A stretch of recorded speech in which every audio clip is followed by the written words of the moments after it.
Why does every recipe I try need 18 ingredients, including a jar of something paste I'll never use again, but will sit in my fridge for 9 months? I just want dinner in the oven, fast. That's why I love Blue Apron's new one-pan assemble and bake meals. They send you fresh ingredients that are already chopped. All you do is put it all together and bake. That's it.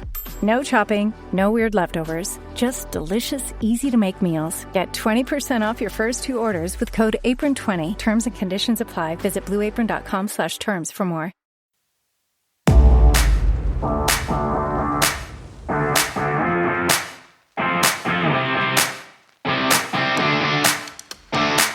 You're listening to WRU, the Welsh Women's Rugby Appreciation Podcast.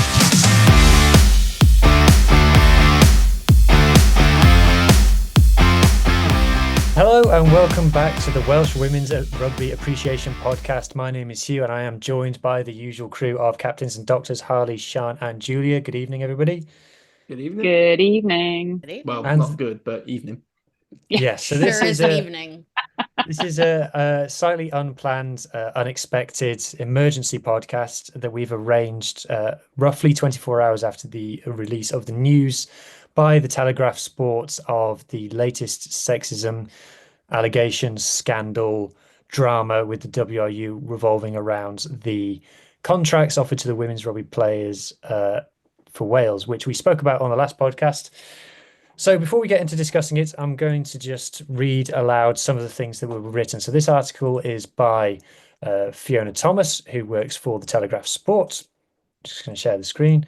And she broke this news yesterday. That would be Thursday in the last week in October, 1st of November, 31st of October.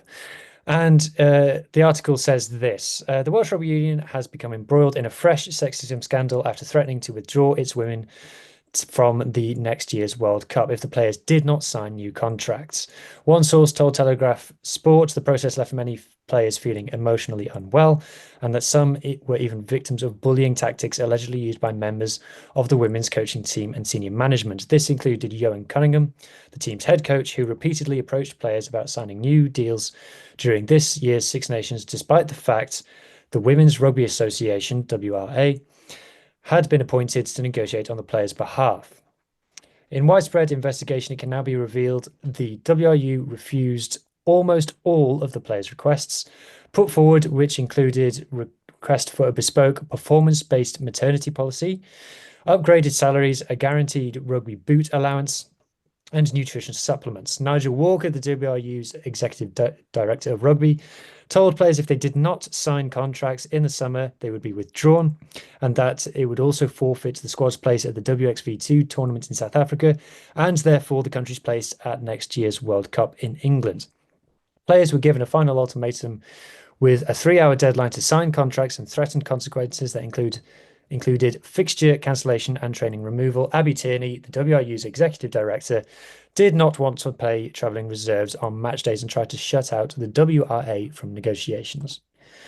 So that's a snapshot of what's been reported. The full investigation has been done by Telegraph Sports, and all other news sources refer back to this article for all the information on it. So it's been 24 hours. I don't want to call it a cooling off period, but it's fair to say that the emotion spike that we all felt when this came out 24 hours ago has dissipated somewhat. But Sian, what was your initial reaction when you saw this news?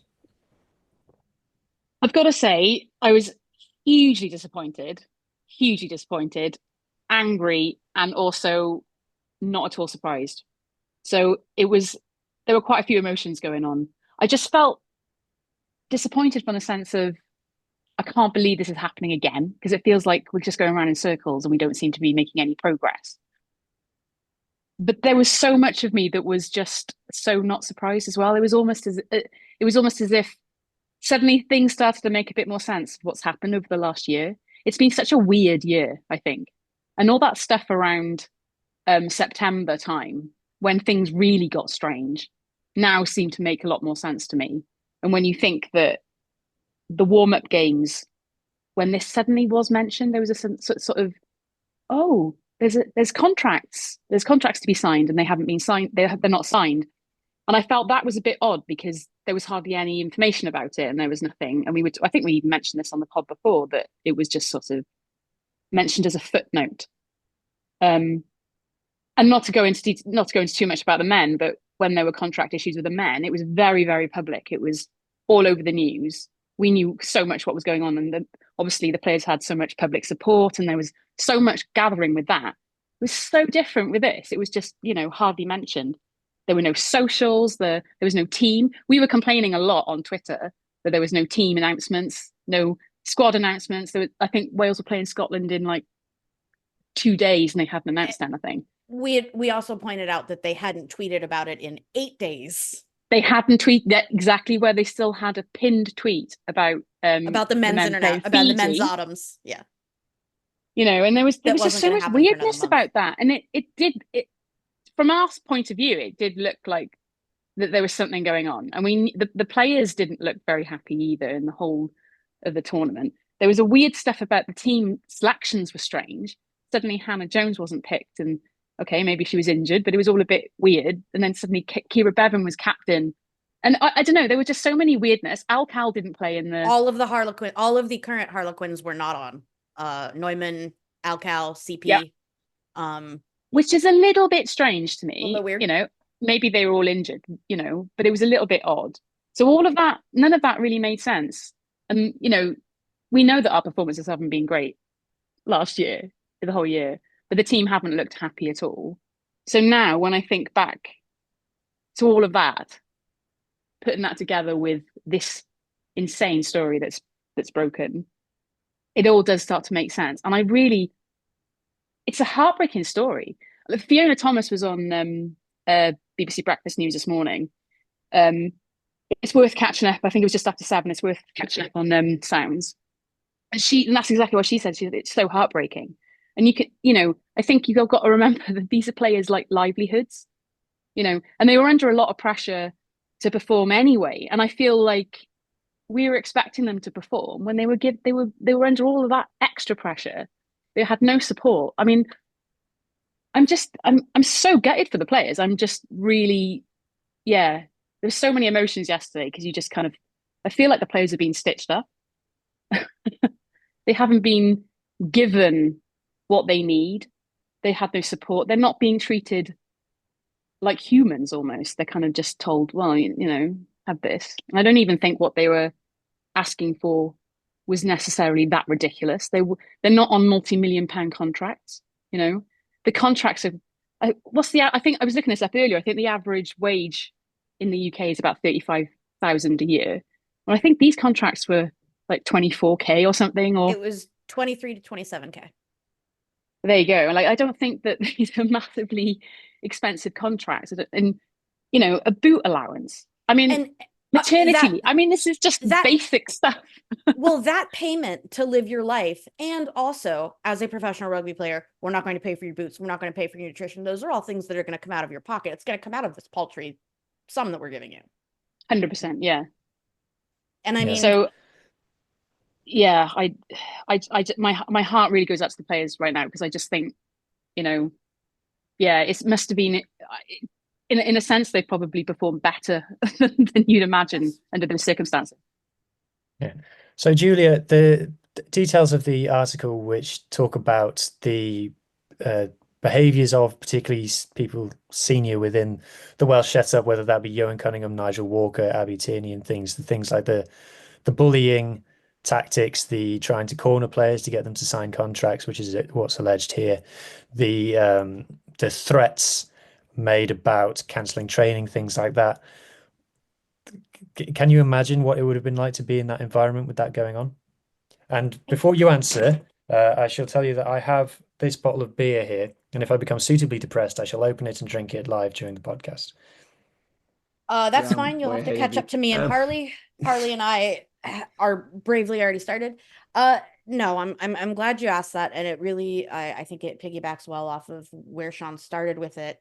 It's absolutely a damning report. It makes you feel sick. It makes a lot of people who read it feel sick, and that kind of made me feel better almost, seeing the outpouring that we saw online of support for what they were definitely going through. But But what you said is absolutely right. And while it's less boring and it's less pulling at the heartstrings, I feel that at its core, this is absolutely a workplace issue. I think that as employees, and I feel that it's important now to distinguish these women as employees of WRU, because that is a big component of having contracts.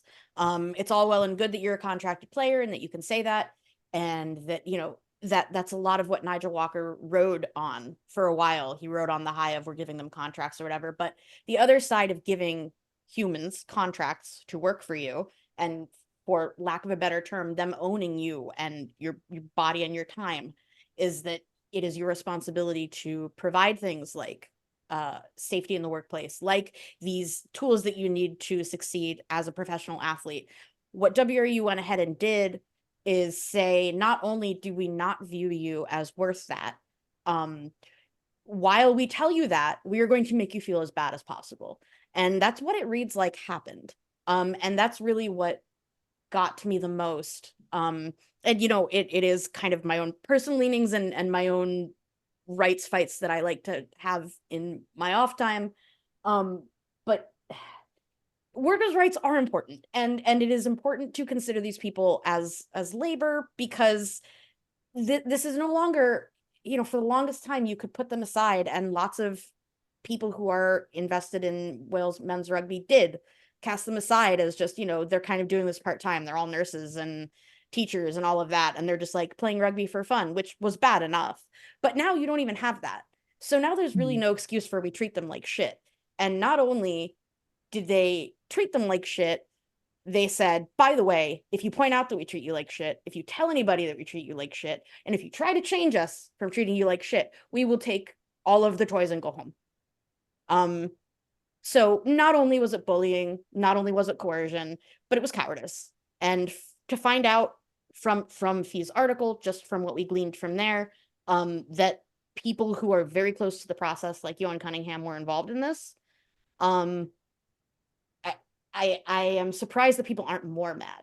I feel that, and I know that I bring conversation this way a lot. I feel that if this happened in America, things would not be as polite as they have been today. I think heads would have rolled much faster. I'm surprised they haven't. I know we're going to talk about that more. But I think it is inarguable that people need to go. Harley, we've in Welsh rugby, we're used to WRU related shenanigans. Obviously, you and I cover the men's game as well, and we're used to this.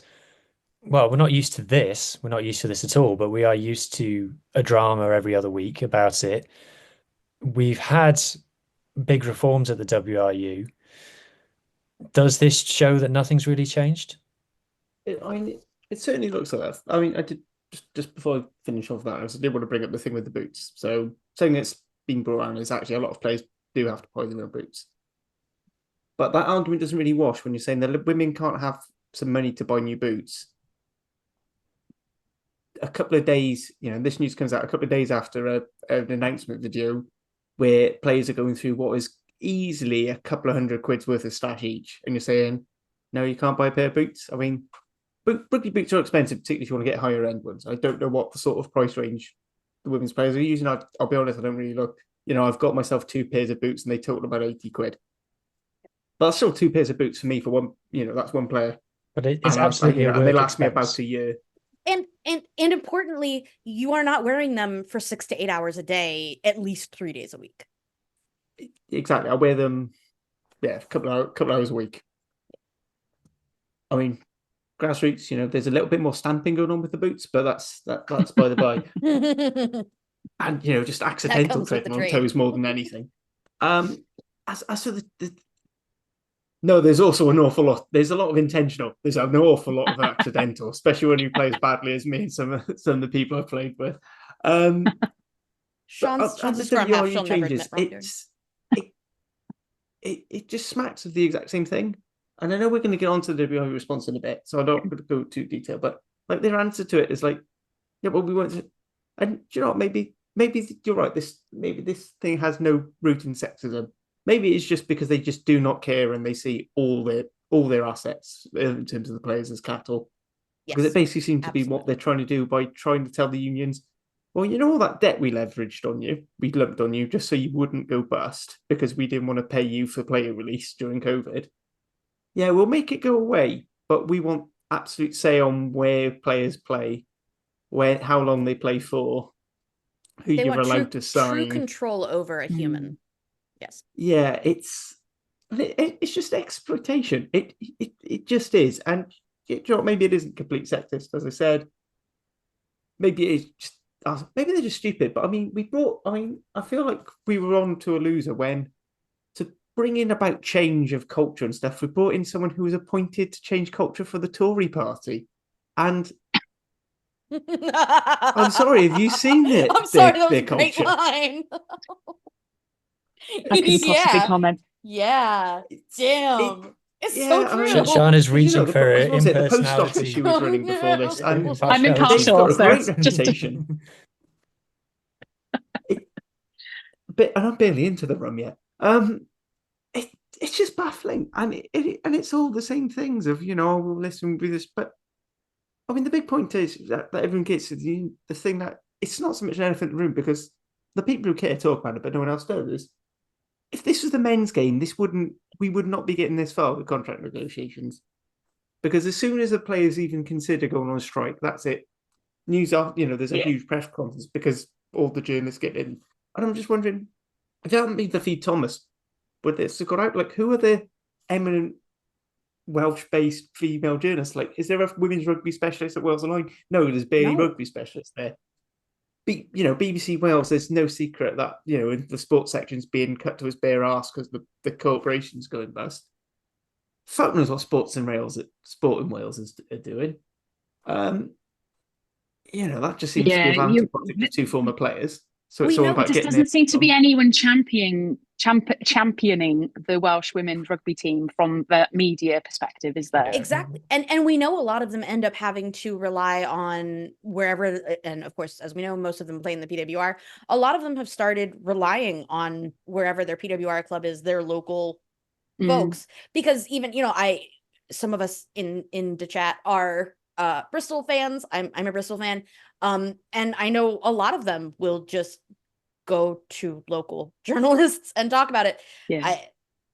It's simply not good enough. And I'm glad, I guess, in a way, that this is exposing that there need to be more, first of all, rugby experts. Oh, sorry, in the media. No, sorry. We'll talk. I do have it in the script to talk about journalism in Welsh rugby. So we'll come to that in a bit. Yeah.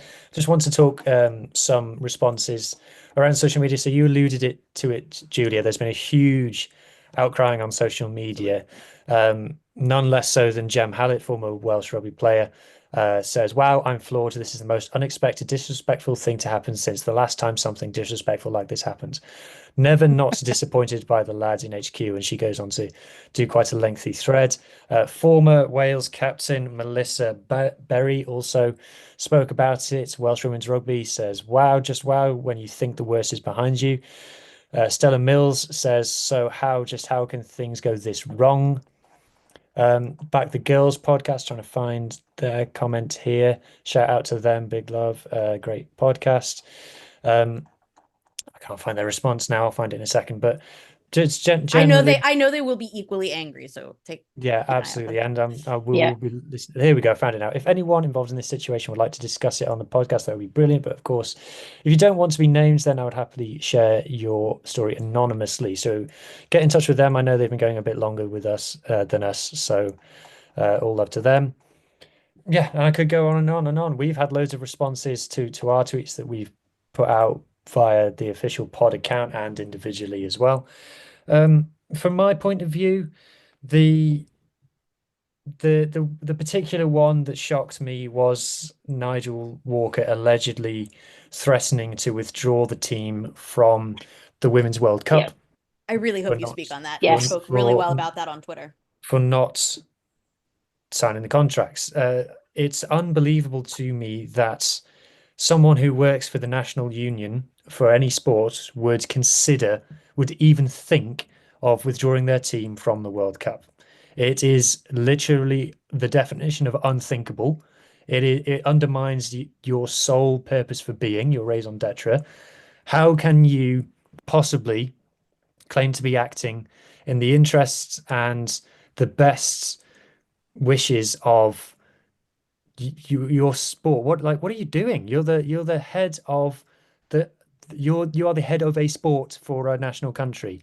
To remove that country from the international stage on the biggest stage is treason to the highest order as far as sport goes. It's an unbelievable thing for it to it should be if he had a doomsday scenario in his head, assuming this is true, assuming he had a doomsday scenario in his head of the players refuse to play, then the plan he should be coming up with is, oh my God, what do we do in order to make sure Wales are represented at the World Cup, rather than, okay, we just won't go to the World Cup then. It's if there's any one action that makes you unfit for purpose, it's this. What does that press release even look like? Hello, everybody. We have withdrawn from the World Cup because the women wouldn't sign the contracts. I'm sure you'll all agree with us that they're being totally unreasonable, and you'll back our decision to not participate at the World Cup. Like, people have been saying to people who don't even know rugby have been saying to me, surely World Rugby would investigate the WRU for doing that and sanction them. It feels like a specific that specific threat and the idea that they might even follow through feels like a very, if you've ever had overbearing parents, anybody with overbearing parents out there, if you've ever had overbearing parents, you may or may not be familiar with the abuse tactic of threatening to take away something incredibly important to try to make somebody get in line or make them perform really well. It almost never works. All it does is give them PTSD. They already have that, which we know, and it feels particularly egregious that they did this, and many people have pointed it out, but the last time that we did this, like Jem was joking about, was a year ago. It was not long ago. I think we were very close to all be like, this is to being friends. This is not long ago, and it was bad enough then, and there were all of these platitudes given and all of these promises made, and it's taken only a year to turn out that all of it was bullshit, and in fact what we decided to do was get worse.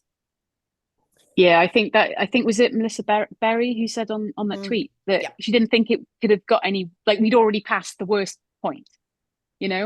That's exactly how I felt. I was kind of like, no. That's what Nigel Walker promised us. He promised straight up. That's what he said in his press release last year when he was appointed to do all this. That was what he said. He was like, I'm here to make sure that none of this ever happens again. Exactly. It's just so demoralizing. It's a slap in the face.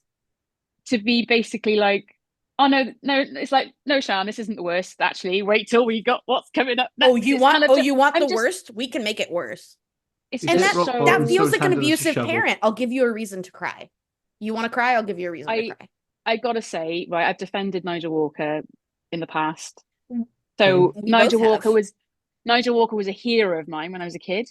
So when he actually became at the top of the WRU, I was kind of like, oh, Nigel sorted out. Nigel's a nice guy. He was always a lovely chap when I was a kid, and used to meet the players and all that kind of stuff.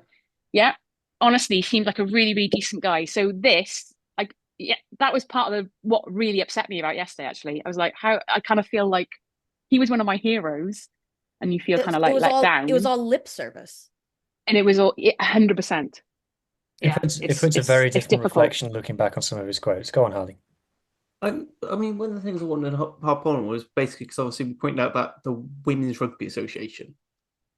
So that's actually the English. That's actually an English body for a start, because a lot of them play in the PWR. I'm ready to go off on this. It just showed, and they were told they weren't allowed in the room. So this basically smacks of what happened with the contract negotiations with the men, where they wanted to ignore the WRPA. First of all, so, basically saying, well, clearly you still haven't decided that you want to listen to Welsh Union Power, which is a very weird look in a country built on unionism.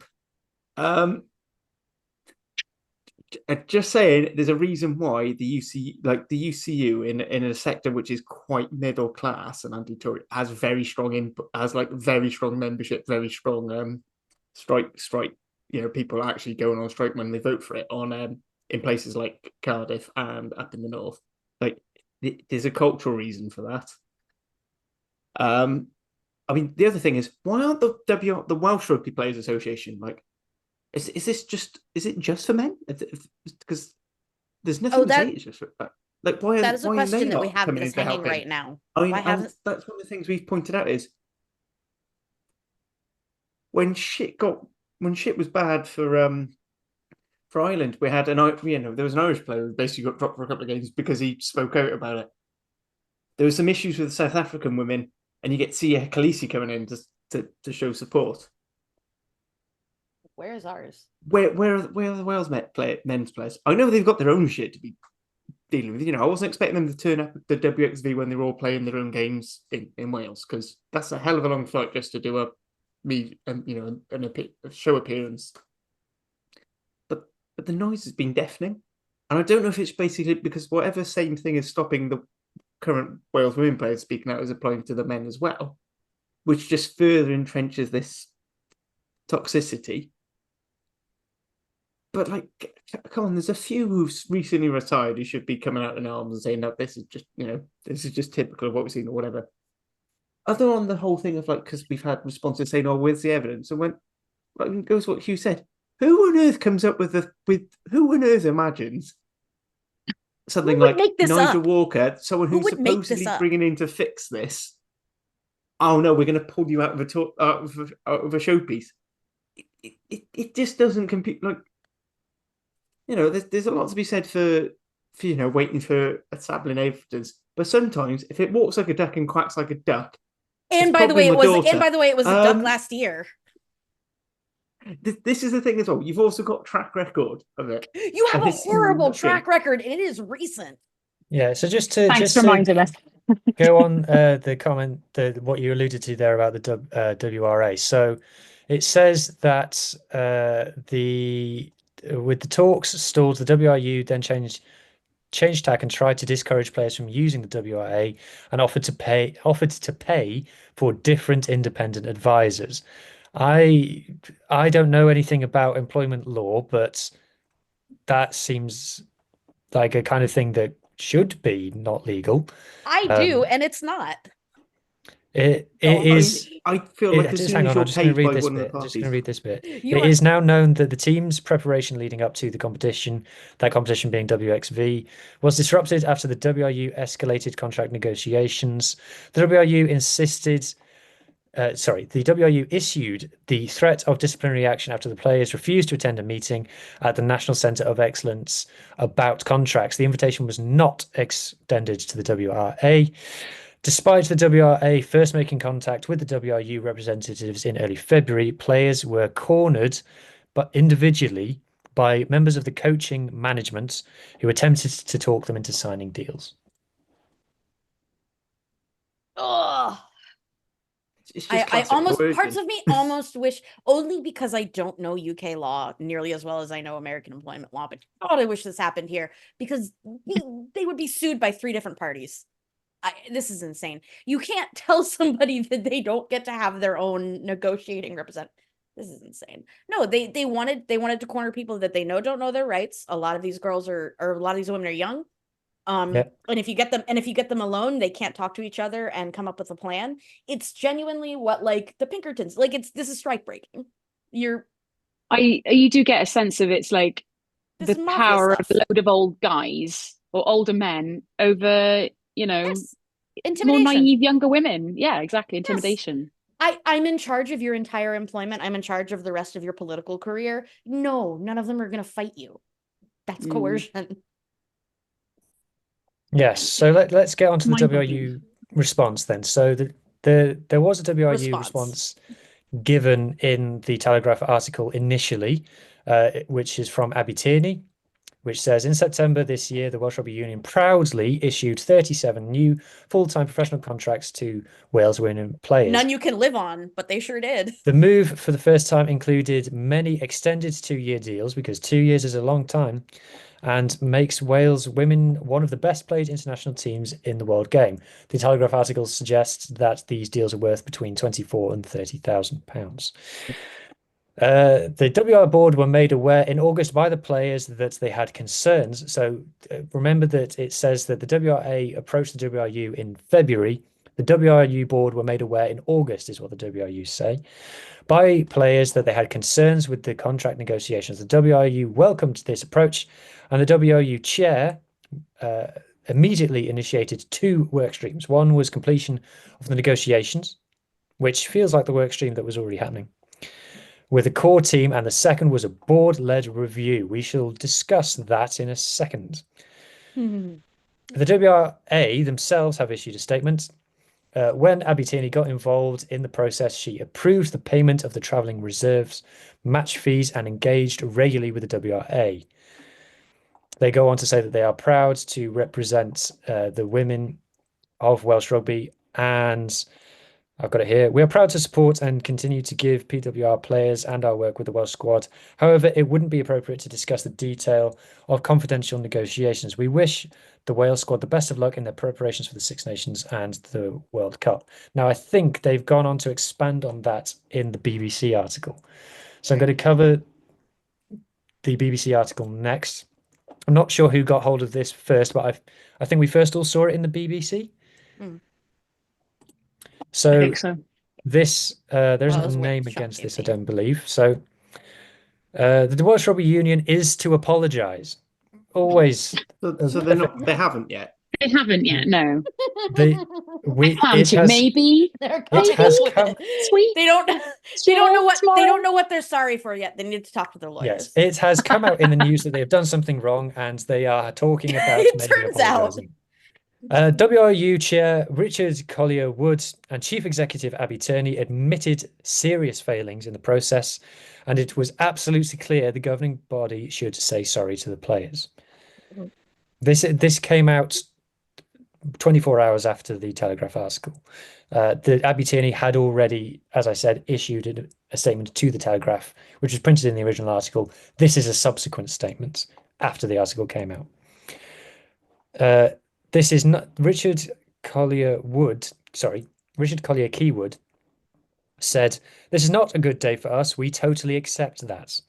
We should have done better and we didn't, but we have learned our lessons and we will keep trying to improve." I should note that this BBC article is interspersed with links to the articles from last year where the sexism scandal was top billing in all the news publications around the world. It should also be really damning in the middle of this article is that article, if you scroll right back up, about only in late June that they were going to save Welsh rugby.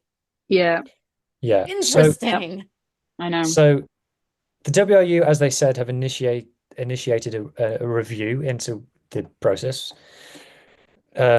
in which they have announced some of the early findings, which include the WRU process for contracts failed to take into account the growth and rapid change of the women's professional game.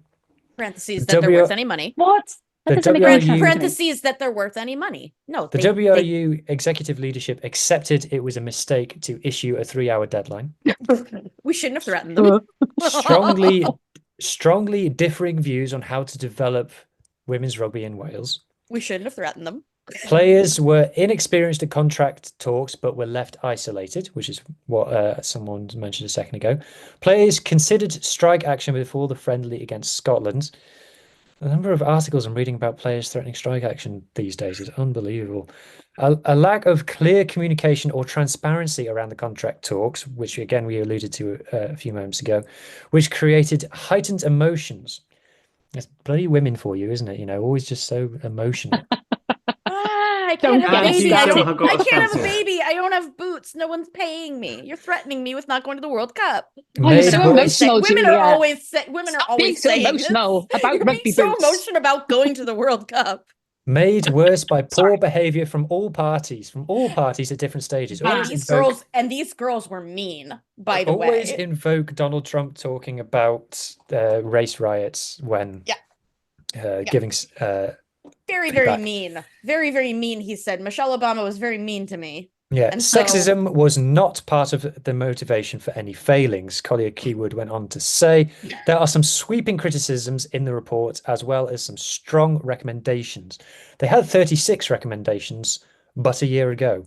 And the Telegraph article suggests that those 36 recommendations have not been taken on board despite the WRU agreeing to do so. It is absolutely clear that we do need to apologise and engage with the national players. If only it was a few weeks ago when you had them all in the same place. He added that Executive Director of Rugby, Nigel Walker, involved in the initial negotiations, had accepted things should have been done better. On the allegations of sexism, the WRU independent board members Alison Thorne and Claire Donovan, tasked with carrying out the review, said that while there had been poor behaviour, sexism had not been apparent. This is Claire Donovan speaking.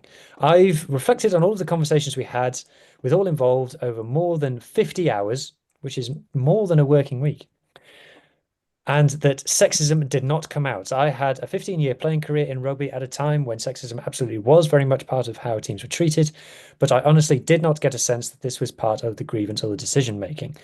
It was potentially a lack of respect and a lack of understanding, a lack of respect towards the women, but not the men, and a lack of understanding of the importance of people's position of power over that of the employees.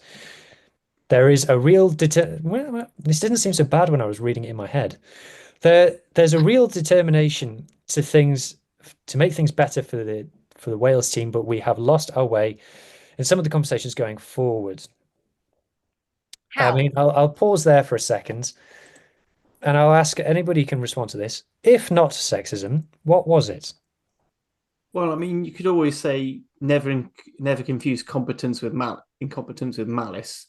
No, that's and as exactly I said, right. They seem to be so utterly contemptible towards everyone who isn't Team Wales, and particularly Warren Gatland.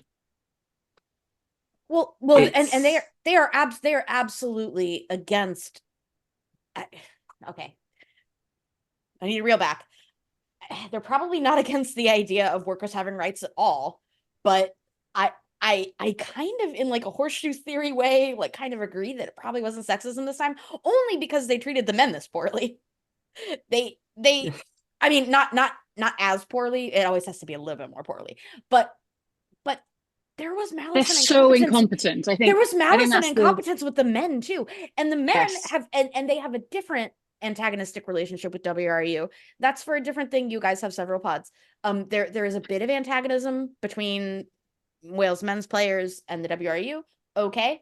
It all kind of seems pretty fair, but that's from an outsider. Because I don't know enough about that. But this isn't new. And honestly, the way that you treated the men and how public it was and what we saw happened is really only more proof that probably what was said here about the women is probably true.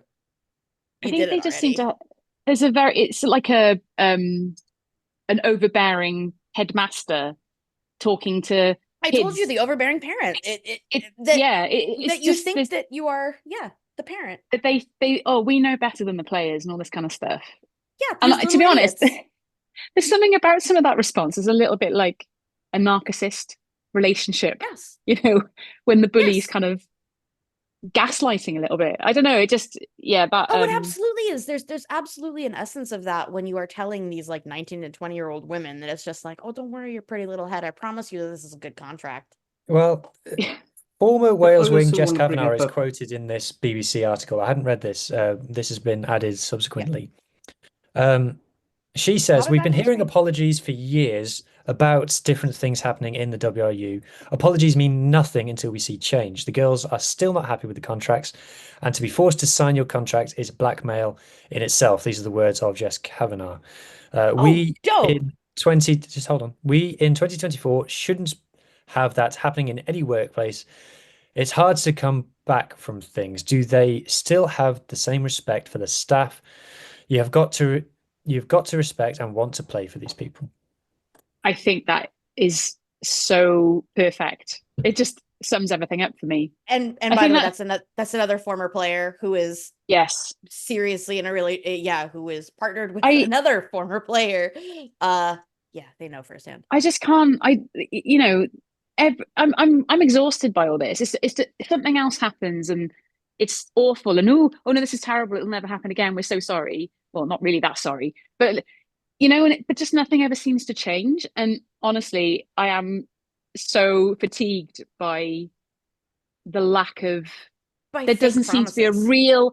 It's fake. Yeah, it's empty rhetoric. It's a complete kind of. Oh, we'll just tell them this. It's words and not following up your actions. Quintessential. Well, no, I guess it's not quintessential gaslighting yet, but it is like the road to it. I'm about to lie to you about what I did or didn't do. I'm just really tired. When they claim, because they claim that they're the best paid women's contracts, which could be true. Oh, remember that article that we were all frying earlier? I think a big part of that is because most women's teams are still amateur or semi-professional. But also, the upper, now bear in mind the upper range now. So you're probably talking about your captain. So, you're probably looking at maybe Kira Bevan as one of the more experienced heads. You're looking at Jazz Joyce. Jazz Joyce, Hannah Jones, as a starter, getting this 30k. Al-Cal. The median salary for a woman in Wales is £29,900. Several of them aren't making that. This is where we are, and this is the median, not the average. So this is one that does skew in for all the people on minimum wage now. Yeah. Which actually, this isn't too. I mean, I don't know roughly how many hours a week they work, because because obviously minimum wage is calculated on a minimum rate.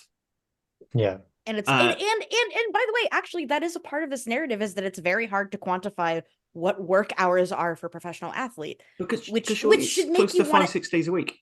Right, because they've got to be constantly err on thinking the about side nutrition and workers' rights, exactly. S&Cs. But I mean, it's a different conversation that the median salary in the UK for a woman is 31.7, but both of them are about 3-4k short of men's. But that's a different conversation, which I'm not getting into this time. But it is still, there's still no reason why they shouldn't be earning the same. But you're looking at this and you're like, they're trying to tell us all these things. And remember what Nigel Walker said when he was sort of like and the whole contract, and the first breakdown was Wales women. He wants Wales women by the 2029 World Cup to be a contender. So he wants them to be as professional as possible to compete with the likes of your Red Roses, your France, your, basically everyone in WXV1. That basically that's where we should be. They can't even string together a game plan, like on the on-field stuff. But they can't even treat them with the respect they need to feel safe in their employment to actually perform. Like, there are countless 100%. Studies out there that show that if you are not happy in your job, or you are not secure in your contract because they're threatening to change it and go move around and do all this, that, and the other, you are not going to perform in your job well. And that doesn't matter if you are an elite athlete, or you are a secretary, or you are a chief accountant somewhere. Like, if you feel like you're not being valued, you will not want to put the same effort in. And you're not seeing it. Like, it's quite clear to see what it takes to make a professional environment. And if you look at Wales men, like, they did a thing when they showed, like, when they went to South Africa, and like how much was there, and it was something like £50,000-60,000 worth of supplements for their dietitian, which they just said, no, we're not going to pay for the women. If you want supplements, you pay for yourself, pay for your own. By the way, we still want you to be a contender by 2029, even though you're building your body now. Even though you're building your body right now. If it wasn't for the fact that I know World Rugby pays for travel and accommodation at World Cups, I'd expect them to be paying for their flights in 2029 to Australia. Like, it wouldn't surprise me if they were given a 50 quid fuel vouchers if they were, a Division 5 Central team. It's shocking. It just is. Hugh said on the top of the pod, now we've had time to cool off emotionally. I don't think I have. If anything, I'm more angry because I had more time to think about how just utterly vile it is. Things like just thinking, I half expect to find out that they've all been lift sharing or having crowdfund, in a few weeks, by this, if this had come out next Six Nations, there'd be crowdfunding for the petrol to go up to Scotland. Like, none of this makes sense, whether you're thinking of it as a business, like business-wise, or elite sport. And Nigel Walker was brought in because of a background in elite sport performance. Yep. we're going to go on to like changes and things, but ultimately he's got to carry the can for that because he was there when the first scandal came out about women not performing, about the men's not performing, everything just not performing, and he is there as director of rugby for the whole of the WRU. So if the rugby side of things is not going well, that's his head on the block, as far as I'm concerned. And there are plenty of people who said the whole thing should have been the gutted. men's team finished bottom of the Six Nations, and the women's team finished bottom of the Six Nations. And we are not doing just well. about finished above the bottom. We are not good. well, compounding that though is that recently we actually did quite well. So we know that it's possible, which is really more damning upon the management and the coaching. Do you mean the women now? Because I think the women. Yeah, so we're in third place last. The men won a Six Nations 3 years ago. Right. I think some of that success was partly. I mean, I think there were. Just to say, the success was finishing third. Right. No, right. Okay. But for us, but the gap been a lot worse. It's not like Scotland finishing third every year in the men's. The gap is much wider between. But there were some good progress made when they started bringing in the contracts and everything. I think a lot of it was also the fact that Ireland and Scotland were in a bit of a. We're so behind. We're chaotic, to be perfectly honest. Like where we were as well. So yeah, and now obviously that we've talked about this a million times that they've caught up loads and just steamrolled ahead of us. Those two of them, while they had rocky roads as well, and they both had their own both unique and also awful things that happened. Exactly. Theirs were just longer, or those were just further in the past. But if we think about like what happened with Scotland and what brought them to here, and what happened with Ireland and what brought them to here, honestly, there's a lot to worry about. Honestly, if you look at Ireland, and we've talked a lot about that offline, there is a lot to worry about when you look at Scotland if we are really going to follow that very steep, very rocky road up. I feel like we were talking about we've got to catch up with the Red Roses, blah blah blah. But I feel like they're so far ahead now. We're gonna be struggling with Scotland. Ireland and Scotland. Catch up with Scotland because Ireland are way ahead now, and Scotland are they're doing really well. Yeah, Ireland are on a hot streak. I'm not sure if everything is as solid, but I mean there are a lot of hints that say that Ireland is probably on an upward trajectory. Scotland learned a very hard lesson. It was a very sad lesson. I'm glad that something like that wasn't what had to happen for Wales, but this is pretty close. It's not as bad. I just want to see a strategy from the WRU. They keep saying we have an amazing team, and it's like, well, where's the strategy? It's just there all needs to be words. More strategy than saying we have a new strategy, because remember we had a whole podcast episode about that fucking PDF. We did. We went through the whole PDF. None of it meant anything, and we joked about it the whole time. But we even said at that time, like, it sure seems like a lot of this is empty. Yes. And boy, and then you look at what the FAW are doing with Cymru women's team, and they've got everything planned out, and it they actually have a proper with not strategy. that much more money. With not that much more money than WRU, by the way. No, I looked. It's not too much more. But yeah, Harley. Moving on to the next topic now. So this is something that we alluded to earlier, that this story, it was broken by Fiona Thomas of The Telegraph, which is obviously an English publication. We've spoken between ourselves on this podcast previously about the lack of coverage for the women's team in the Welsh press. What does this saga tell us about the rugby press in Wales? I think for me, I've always thought it's not. I mean, we've got to accept that as a country we are a much smaller population.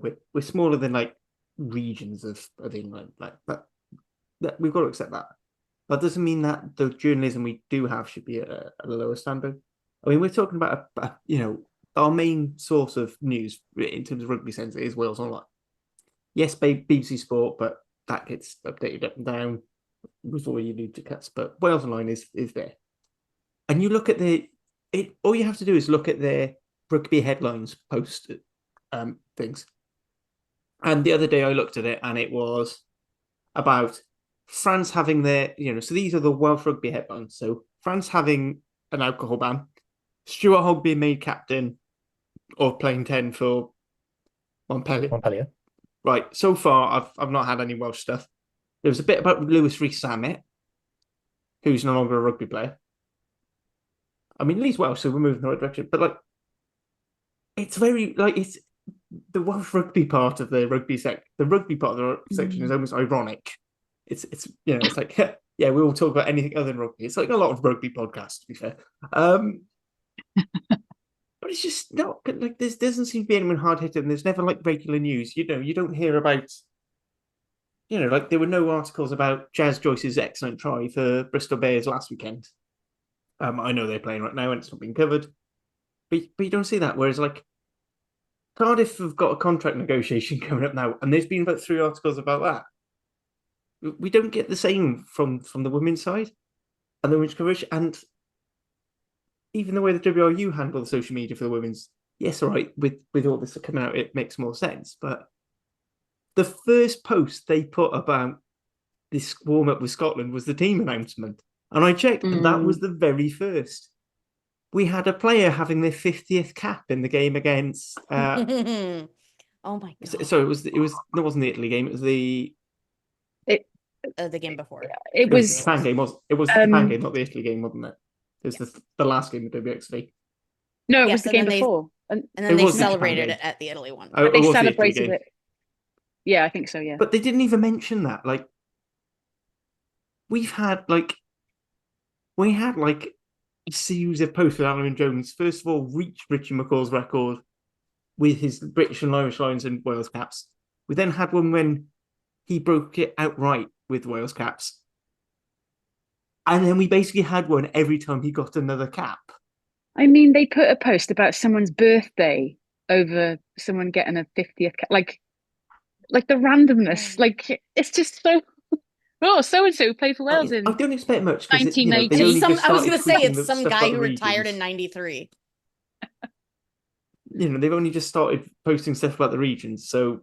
Do you know what? Fine. So if I'm on Wales Online's rugby page at the moment. This is their rugby page. Go on, I was going to say you put 3 ad blocks on. So I've. Sarah, I want to see a page that looks like it's vomited. I was going to say and videos. The Wales. Hang on, I just need my glasses. There we go. So. Well, there we go. We've got two teams. Yeah, so I've scrolled down to before the women's stuff broke. So we've got something about the regions, which the Wales Online have been covering very closely. We've then got Sam Davis is having a baby. Decent, to be fair. Sam Davis is having a baby. Congratulations, Sam. It's not your fault, Sam. Sorry. No. Sorry to drag you into this. Famous Welsh rugby player Joe Marler. Joe Marler says sorry about saying bad things about the hacker. Joe Marler says bad things about the hacker. I'm going in reverse chronological order. The list of players who aren't playing for Wales that you can't play for Wales. This is literally, I send Harley stuff like this all the time. This is the perverse backwards journalism of rugby in Wales. Here's all the players who aren't playing for us. They will literally just write articles like that. Wouldn't it be great if this person played for Wales? They don't, but what if they did? More players who aren't going to play for Wales, and then an old player passed away. And that's the summation of it. To be fair, that is less stuff about English rugby than there normally is. Normally, the majority and less Lewis Rees-Zammit. There was a lot of Lewis Rees-Zammit. There's always Lewis Rees-Zammit. So was that page like just the rugby?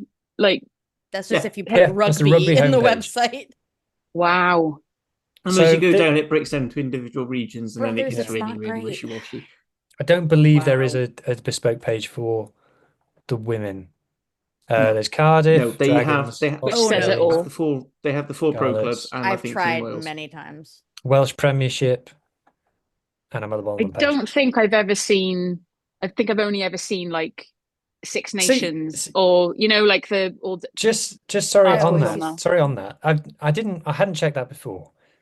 Any suggestion now that they don't cover the women's rugby because there's no money in it? They've got a whole section on the Welsh Premiership, which is. Now, as of now, notoriously a moneymaker. It's now third division. It's now the third highest division in. Harley plays in that division. So no, I'm playing a really weird, obscure twos league. Okay, So, and it's the second and division I'm of good that. at it. I'm somehow like tier 11 exactly. of Welsh So, rugby. And I play most of the back row. So I'm an entire back five forward and have played the wing know. this year. So so the I mentioned this before we came on. So I was working out how many rugby journalists are there in Wales actually. 4. So you've got Steph Thomas and Ben James for Wales Online. You've got Matt Southcombe, who now works for ITV, so he's not. But he's probably a sports journalist in general now. Really, so covers now no longer a Welsh. He is very good, though. To be fair, you've got Simon Thomas, who's still knocking around. He's not working for Wales Online anymore. He's kind of, I don't know if he's a solo thing, but he's not for a major mostly outlet. freelance. But he is very Cardiff focused now. He's now leaned fully into his Cardiff roots, which I love. And then Simon, please come on Cardiff Central if you are listening. You've got Scrum 5. Now, Scrum 5 doesn't know what it is at the moment. It's having a massive identity crisis. They've just posted a clip of Mike Bobbins interviewing Sam Warburton. Mike Bobbins, who doesn't watch regional rugby. Yep. And Sam Warburton, who is very retired. And Sam Warburton, who is employed by TNT to cover English rugby. And is a Cardiff board member, but seems to hate everything about Cardiff rugby right now. And then you've got Lauren Jenkins, who we all think is fantastic, but at the moment it seems to be constrained to be just a presenter and nothing more. I think we all agree she's capable of more than that. She's doing touchline interviews on S4C for SRC games, put it that way. And Gareth Rhys Owen, who is a presenter.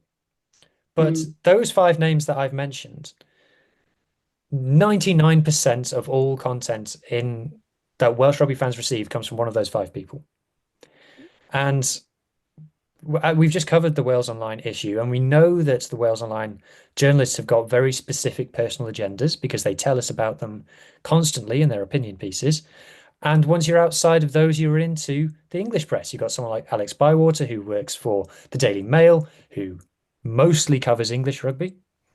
And then you've got... is probably more Welsh focused, but again, I think he's still tiny. Yeah. So... And then we do have people like B. Thomas, who honestly gets most of the stories. If the story is, the Telegraph had an exclusive on it, therefore we couldn't get into. There's nothing. I'm sure this isn't the only thing, right? You could talk to one of them. You couldn't literally a player. You couldn't have done anything at all. You couldn't have talked about the women's team at all because of the Telegraph investigation. This is proprietary. You couldn't have interviewed any of the players. You couldn't have done this, that, or the other. That's hard to buy. But we've done more than, because at least we tweet at the players and try to get responses. Like, what are you? Yeah, we got quoted by that's kind of throwing me. How are you saying that you're trying? Just want to clear for a second. If any current players or past players do want to comment and they just want someone to spout out, we'll keep names. Obviously, we'll keep anonymity if needed. But let's be honest, we're not losing anything if the WRU don't want to talk to us. They don't talk to us anyway. We're only a small fan podcast. Nope. And it's actually a real boon for us. So yeah, if any family or players are listening, we have nothing to lose, and nobody believes us anyway. So the one of the big takeaways from this is that I believe you, Julia. I believe you. You're the only one. One of the big takeaways from this has been who's holding the WRU to account for actually making changes. They say there's something in the BBC report that says the Welsh government, which was heavily critical of the WRU following last year's misogyny scandal, and they'll be heavily critical for next year's as well, says it is concerned by the latest allegations. You all misogynistic crisis. Woohoo! Sorry. And was looking to urgently meet with the WRU. A spokesperson for the Welsh government said, "We would always expect our national sporting bodies to lead by example." For me, one of the things that triggered me when I was reading all of this was when the WRU said, "We are conducting an internal review." Not good enough. Not acceptable. We've heard that before. Not good enough, not acceptable on any level. Not the investigators you have. You were supposed to do the review to end all reviews last year, and here we are again, bullying, misogyny, blah, blah, blah, blah, blah. The one that we still didn't even get the full report from. But apparently there was a review previously that no one ever saw the light of day. It was hidden. It was swept under the carpet. So to say, don't worry, we're doing a review, reassures absolutely no one. If you're marking your own homework, we're not interested. We don't trust you, essentially, is where we are. So to put that out as a statement, I think the disrespect to the fans to say that is off the charts, frankly. Okay, so just to finish on the journalism thing, my final point on that is I don't think that the journalism of rugby in Wales is doing Welsh rugby any favours, particularly at the moment. Like I said, there's too few journalists, and the journalists that there are have their agendas that they are sticking to, and there's not enough breadth to the topics that they are covering, in my opinion. Going to some news that's kind of broke previously a week ago, was some new appointments by the WRU regarding the pathways, and it was revealed that Ashley Beck was appointed to be a pathway coach, to which the official podcast account initially responded, "Oh, so that means Bristol and Thunder is getting a new head coach." Not No. quite. Ashley Beck, and just to be said, we're going to be talking about the situation involving Ashley Beck here. Didn't say the magic word. There is nothing, and no one on this pod has anything against Ashley Beck. We're just going to be talking about a situation that Ashley Beck finds himself in. Not personal at all. And we do know that in a lot of these situations, and we should just say this across the board, we do know in a lot of these situations, especially as we dig into more and more about how dysfunctional WRU is, we understand that individual people probably don't have a lot of say in a lot of we're not coming after you, I promise. So Ashley Beck is, as of now, the coach of the women's pathway, and as far as we can tell, based on what we've been able to look up, the only coach in the women's pathway. He is also the head coach of Bristol Thunder. He is also an assistant coach to the under-20s. Julia, why did we find this so annoying? Because those are 3 jobs. And it's really more, and even if you do break down into it, and it turns out that if you break it down hour by hour, that this person does make up whatever you consider a normal work week, whether it be 40 hours, 50 hours, whatever, even if it does break down to all of that, you can't really give yourself to all 3 of those jobs. There's a reason why they aren't all one job. There are other people who are participating in all 3 of the things that you listed, but ultimately to give one person the responsibility of all of those, now that we know what we do about how WRU operates and how they assign blame, if I were to be extremely cynical, I would say, maybe they're just doing this so that later on, if things fail, they can pin this on him. They always want somebody to pin it on. Those are 3 things that, according to WRU themselves, are big focuses on how to make Wales win, or whatever we saw in that PDF that we did a few episodes ago. That is part of the giant Wales plan to get better by whatever year. But even if he succeeds, and success would be hard to measure for having 3 what are at least a little bit different jobs.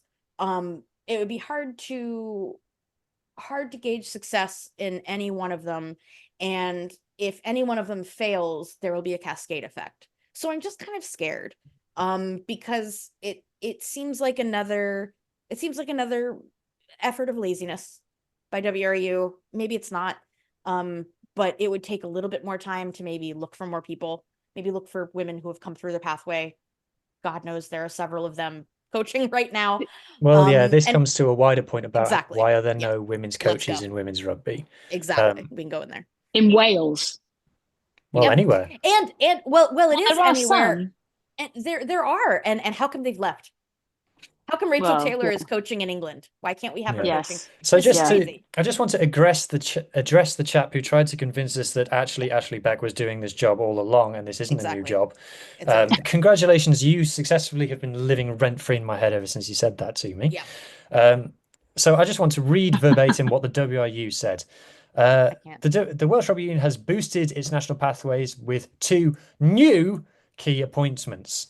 And then they go on to say in the main article, as the new women's performance pathways coach, Beck's role will see him work closely with a network of player development centers to oversee the development of a portfolio of players, as well as return to his head coach role with Bristol Thunder for a second season and work as assistant with Wales under-20s. Which during the Celtic Challenge will be a full-time job. That's the whole point of the Celtic Challenge. Yes. Yep. Working with a network and developing a portfolio sounds like very different skills to being a head coach, just to my basic understanding. And I will say that in the same article, it's announced that the men's pathway is getting a specific coach for, let me just check exactly what it is. It is for scrummaging and throwing, which is a similar skill apparently. Whereas the women's pathway is just getting a coach. And this, I'm pretty sure that they're saying the tweet for the women's pathway, that one. But right, and I want to bring up one huge conflict of interest here, or one huge potential. So Ashley Beck is going to observe the pathway of all women's players across all these things, and he's going to be the head coach of one of 2 teams. Yeah, I thought that. That will act as Now, obviously, for Hugh, brilliant being Scarlets, and they've basically adopted Brithom. Sharon and myself are Cardiff, and we've effectively adopted Gwalior because they're based at Cap and whatever. That's what they told us to do. It's maybe this should be Dragons as well, but the only home game played at Dave Parade was the Brithom game. But that's bizarre by the by. You can see it, and as a double jobbing, I kind of get it. There are certain things you can double job on. Like, the Wales under-20s aren't necessarily running the same time as the women, so you can flitter between the two. I mean, Griff Rees is the academy manager of Cardiff. He's also the director of rugby of Cardiff's second team, the Racks. But that actually, when you think of it, that makes sense. Even that directly makes more sense. the Rags to delete the thing. So you can see the logical flow. But if you're trying to run all the different hubs and also supposedly coaching, so you're doing the admin, you're doing the coaching, you're coaching this team here, but not you're this deciding team. who is in the portfolio while you choose a team. But you've got to look after those players, and then you're going to coach all the young men. Let's be fair. When? Plenty of us, when we're working, if we get given more than about 2 or 3 different jobs to run at a time, we have to turn around to our boss and say, whoa. Hold up, right. You want this, you want this, you want this, and you want this, right? Which do you want? I've got to learn to prioritize. And then that last one is not going to get it. Because even the best multitaskers will overload at some point. Everything. And I know I'm gesticulating more than normal. I'm sorry for those watching on YouTube. Yeah. I swear it's super quick. Yeah, it is. What was that grant that all of the home unions got to employ coaches? The share of the giant fund, and I don't. Yeah, who was I can't remember what it's called. Everyone got like a share of £3 or £4 million. It's a share of 3 million, and it's $1 million to each nation. Yeah, that's it. Yeah. And the WRU said they were going to spend that on pathway coaches, right? Yeah. So they have appointed Ashley Beck and Mark Breeze. Ashley Beck, who was already working for the WRU as head of Bristol Thunder, and Mark Breeze, who was already working for the WRU as referee development officer. So he's doing a fucking fantastic job, but judging by some of those. Yeah. Don't get me started on that. So they've spent the money on people who already worked for them, and the cost cutting. Saving time, it goes back to what was said in that review, that there is conflicting ideas of how to develop a pathway and how to develop women's rugby. That whole point about they didn't anticipate the growth of women's rugby, so or really well. So what I understood from that is we didn't read the room, and then when everyone was like, "Oh my god, the room is really dope, you should come check it out," they're like, we didn't have to look into it. So no, that is. What do you mean you didn't know? We thought this would be a Olympics fad, were in July. Jeans. Yeah, exactly. We thought this would be a fad. The whole. Yeah, I'm going to refer to some things that I tweeted now. So just to summarize, I don't know who wants to summarize on the whole Ashley Beck situation. ideally, Bristol Thunder should be looking for a new coach, right? Not because of anything bad that Ashley Beck has done, but because as development coach, he should be too busy, right? Yeah, It should be Tipper because this he is liked it so nothing to do much. with an individual. This is more the WRU trying to basically lumber more and more stuff onto people. Yep. But I mean, all right, maybe they have got some coaches and plan. They just haven't signed on the line, and they just want to get some good news out. Which clearly they needed to get something vaguely good out because all this other stuff was coming. But it just seems not thought through. And I'll be honest, this has been an issue I've had with the women's program for the last year or so. Is things don't seem thought through. They've brought through all these contracts, great. It gave the players a boost. It made a bit like with the island. You show these players a modicum of a hint that you actually give a shit, even if you don't, which clearly they don't seem to. They're all going to play for you, and they all play better than they possibly can. Like one of Gatland 1.0's biggest things was he got teams believing that he would run. He got teams running through brick walls because they believed he was going to run through a brick wall for them. Don't know how well it's going to work given some of his recent comments, but well, that's by the by. And then it stopped, and then we got to WXV1, and we're going to hear this. I'm going to go through this argument again because it clearly has not gotten through to people who need to hear it, and I hope people start sharing this with people if they know anyone who does need to hear this. They stopped, and they thought, right, we were physical enough to deal with the second half of the WRU table. We're going to go to WXV1 to work out what we need to improve next. We worked out what we needed to improve next. We need to be fitter to run our defensive system so that we don't get cut up out wide.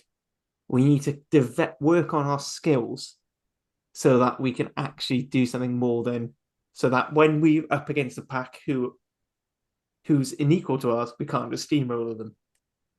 And we got to Six Nations. And none of that happened. Didn't work. Then we got to Spain and we were lucky. We got into WXV2 and we thought, right, now you've got the summer because you are essentially contracted. You're not playing PWR now. You've got, effectively, you're employed. You've got the whole summer to work on this. You could do this as a pre-season. You can work on basic skills. You don't even have to do a contact session. And then we got to the Scotland game and we were humiliated because we didn't work on the things that we needed to work on back the year before. Then we got to and a week 2 weeks later, we had the Australia game.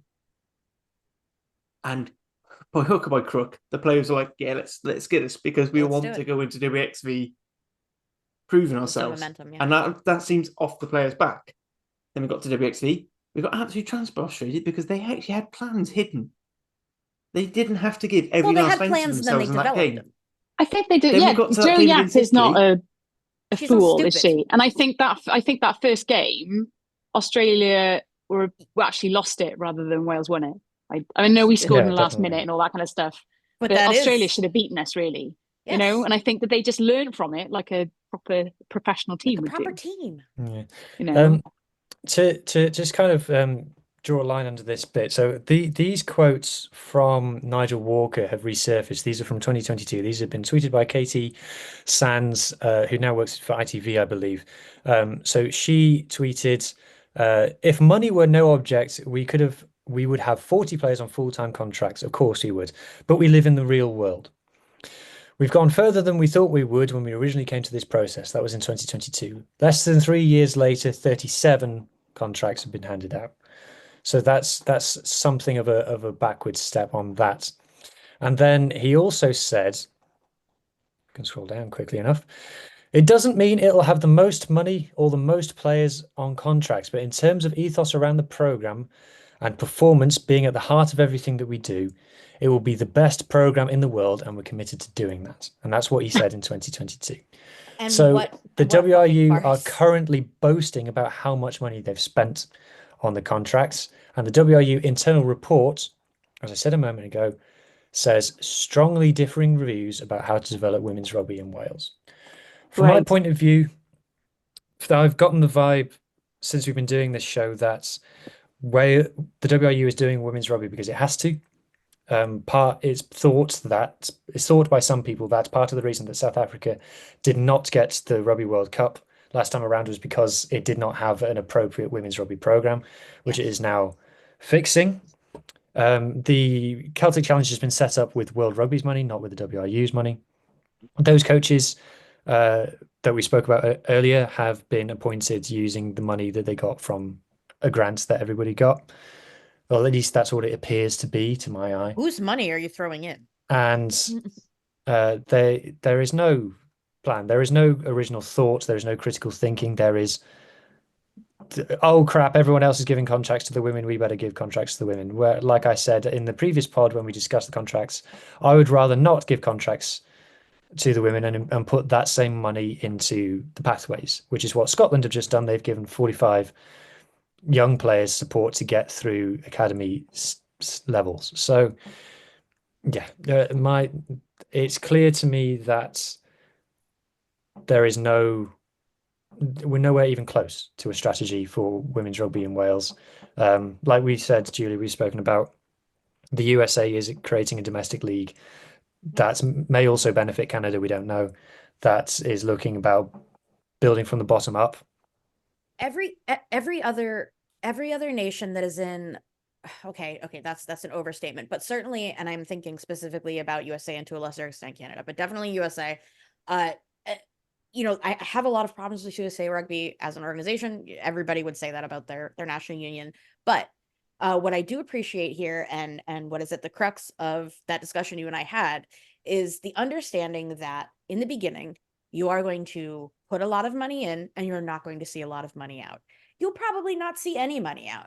That's not the way any private business works. That's not the way any NGO works. That's not the way any organization works. And I understand that WRU really, really, really wants us to know that they're cash strapped. And it's very hard for them, and they simply don't have as much money as everybody else, by the way. Same with Scotland and Ireland, but it doesn't seem to matter to them. It is true and unavoidable that you're going to have to make an investment.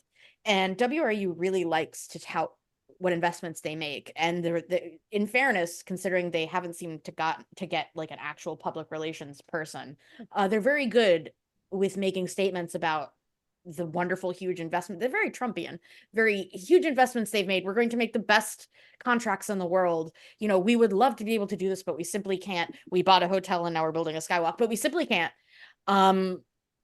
There are a lot of excuses, and a lot of not understanding how building works. And at one point, you can't blame your 19-year-old players. You can't blame your 35-year-old men's players. You can't blame people for trying to make a living off of this.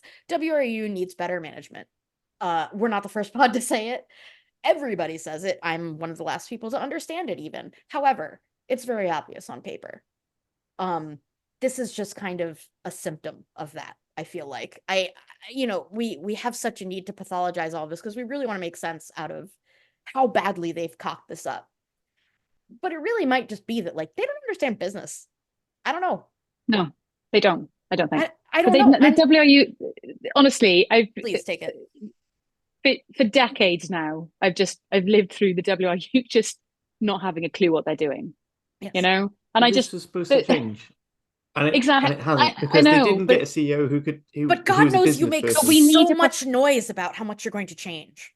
It has to be a professional, but like I just feel like wasn't that the whole point of Abby Tierney? Wasn't the entire point of Abby Tierney is that she's some business genius? Don't really know what the point of. I don't. She's good at changing culture. Is she? She made it worse. You changed it all right. So to wrap up then, final point. Sian, this is something that you put in the chat as a potential question for a guest, but I'm going to turn it back on yourself. What can fans do? It's a very good question. I mean, back in, I think it was 2001, there was I think it was before David Moffat came in, there was so much hatred towards the WRU. It was a bit like now, with the regions, and there was a whole campaign, and it was started on Glad message boards. This was the days of message boards before Twitter. And there was a whole people still exists. We'll leave a note in the description for everybody under 25. Yeah, what a message board is. All right, grandma. Go on. we used to protest. We started protesting. We had posters.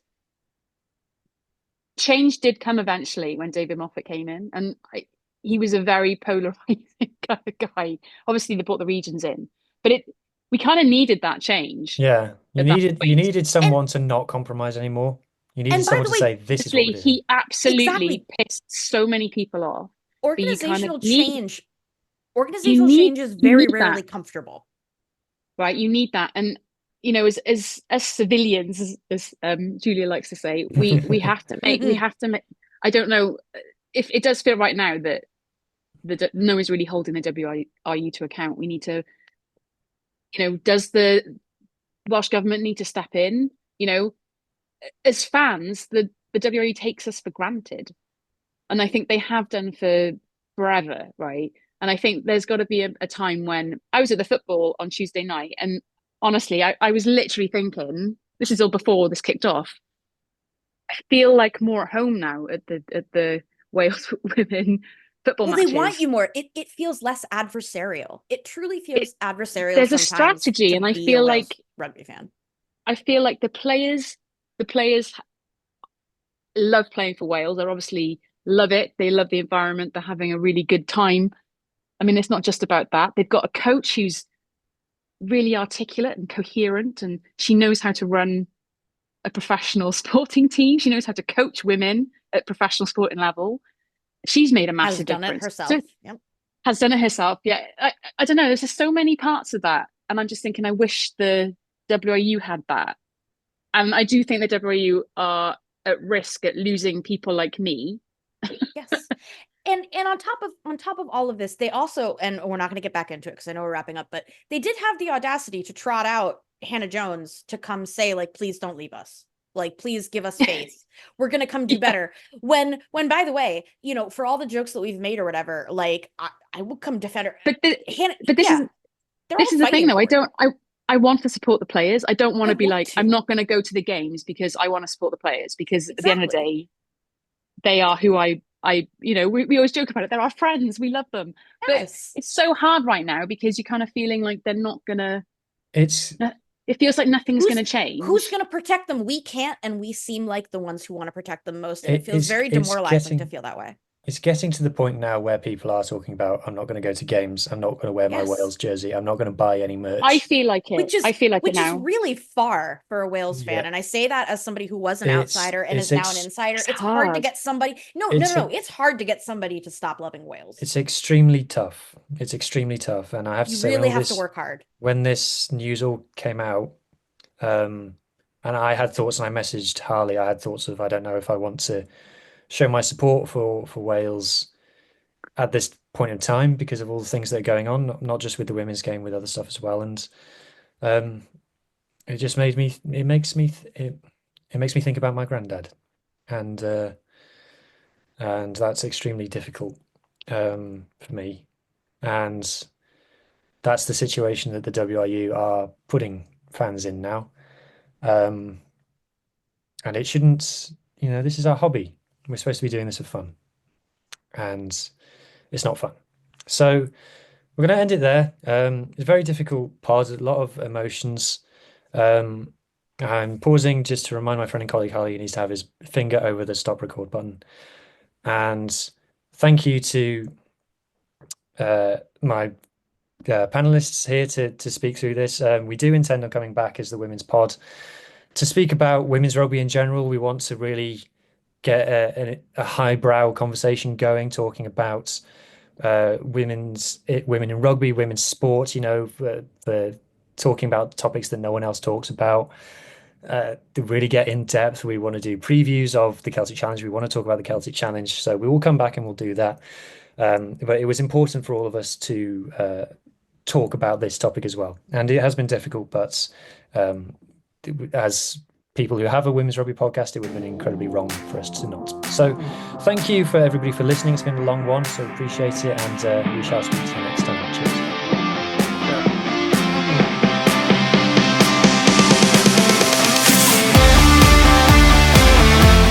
That was WRU, the Welsh Women's Rugby Appreciation Podcast. Please rate, review and share us on socials if you can. And join us again next week for more of the same. Until then, enjoy your rugby.